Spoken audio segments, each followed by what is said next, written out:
Hello guys, welcome back to a new video. എണ്ണിയാൽ തീരാത്ത ഗുണമുള്ള അസോളയുടെ കൃഷിരീതി നിസ്സാരമാണെന്ന് പറഞ്ഞാൽ വിശ്വസിക്കുമോ നിങ്ങൾ? പണ്ട് കാലത്ത് പാടശേഖരങ്ങളിൽ നൈട്രജന്റെ ലഭ്യത ഉറപ്പുവരുത്താൻ ഉപയോഗിച്ചിരുന്ന ഒരു പന്നൽ ചെടിയായിരുന്നു ഇത്. കന്നുകാലികൾക്കും മത്സ്യങ്ങൾക്കും കോഴികൾക്കും തീറ്റയായി അസോള കൊടുക്കാറുണ്ട്.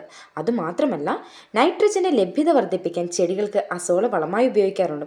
കുറഞ്ഞ ചെലവിൽ പരിമിതമായ സ്ഥലത്ത് അസോള നമുക്ക് വളർത്തിയെടുക്കാം. മുട്ടക്കോഴികൾക്ക് പല പോഷകങ്ങളുടെ അഭാവമുണ്ടാകുന്ന സാഹചര്യത്തിൽ കർഷകർ കോഴിത്തീറ്റയ്ക്കൊപ്പം അസോളയും കൊടുക്കാറുണ്ട്. കന്നുകാലികൾക്കാണെങ്കിൽ തീറ്റപ്പുല്ലിൻ്റെ ലഭ്യത കുറയുന്ന സമയത്ത് അസോള നല്ലൊരു പ്രതിവിധിയാണ്. പാലുൽപാദനം കൂട്ടാൻ ഇതുവഴി സഹായിക്കും.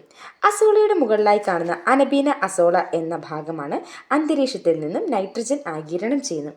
സസ്യമൂലകങ്ങളാൽ സമ്പന്നമായ ജൈവവളമാണ് അസോള.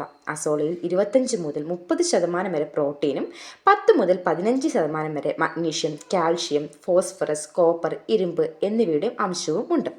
അസോള നമുക്ക് ആവശ്യം പോലെ അവൈലബിൾ ആണ്. വേണ്ടവർ ഡയറക്റ്റ് വാട്സപ്പിലോട്ട് പോരുക. താങ്ക്